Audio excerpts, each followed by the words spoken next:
एक सम्राट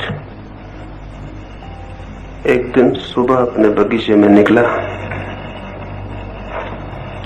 निकलते ही उसके पैर में कांटा गड़ गया। बहुत पीड़ा उसे हुई और उसने सारे साम्राज्य में जितने भी विचारशील लोग थे उन्हें राजधानी आमंत्रित किया और उन लोगों से कहा, ऐसी कोई आयोजना करो कि मेरे पैर में कांटा न गड़ पाए। वे विचारशील लोग हजारों की संख्या में महीनों तक विचार करते रहे और अंततः उन्होंने ये निर्णय किया कि सारी पृथ्वी को चमड़े से ढांक दिया जाए ताकि सम्राट के पैर में कांटा न गड़े। ये खबर पूरे राज्य में फैल गई। किसान घबरा उठे। अगर सारी जमीन चमड़े से ढक दी गई तो अनाज कैसे पैदा होगा। सारे लोग घबरा उठे।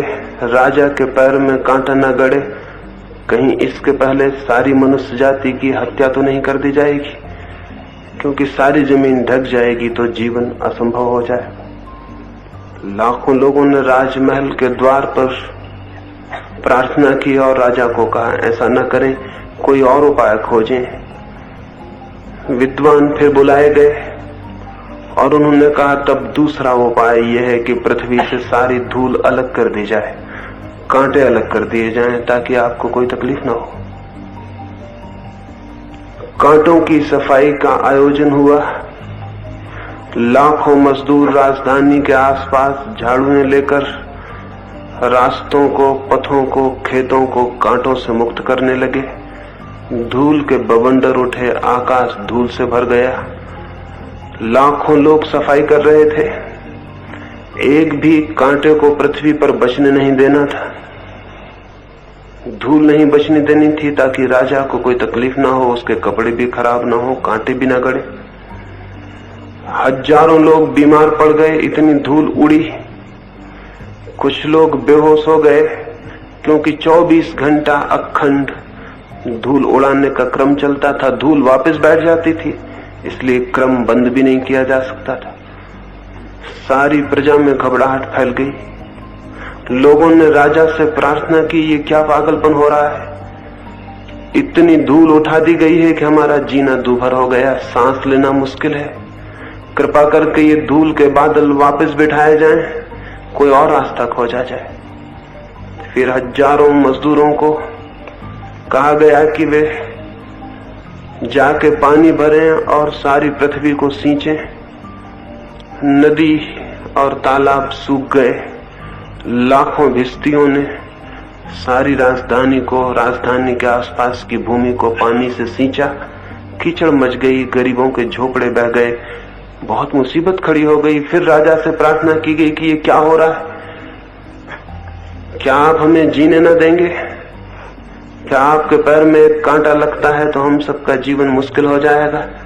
कोई और सरल रास्ता खोजें। और तभी एक बूढ़े आदमी ने आके राजा को कहा, मैं ये जूता आपके लिए बना लाया हूं, इसे पहन ले, कांटा फिर आपको न गड़ेगा और हमारा जीवन भी बच जाएगा। राजा हैरान हुआ, इतना सरल उपाय भी हो सकता था क्या? पैर ढके देखकर वो चकित हो गया। क्या कोई इतना बुद्धिमान मनुष्य भी था जितने इतनी सरलता से बात हल कर दी जिसे लाखों विद्वान हल न कर सके? करोड़ों रुपया खर्च हुआ, हजारों लोग परेशान हुए।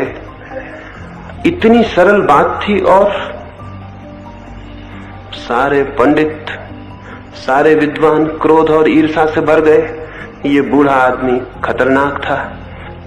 इस सब के प्रति, इस बूढ़े आदमी के प्रति उन सब के मन में तीव्र रोष भर गया। उन्होंने कहा, जरूर इस आदमी को शैतान ने ही सहायता दी होगी, क्योंकि हम इतने विचारशील लोग नहीं खोज पाए जो बात इसने खोज ली है। जरूर इसमें कोई खतरा है। राजा को उन्होंने समझाया, ये जूता खतरनाक सिद्ध होगा, शैतान का हाथ इसमें होना चाहिए। क्योंकि हमारी सारी बुद्धिमत्ता जो नहीं खोज सकी, ये बूढ़ा आदमी कैसे खोज लेगा। राजा को उन्होंने भड़काया, समझाया, राजा भयभीत हो गया।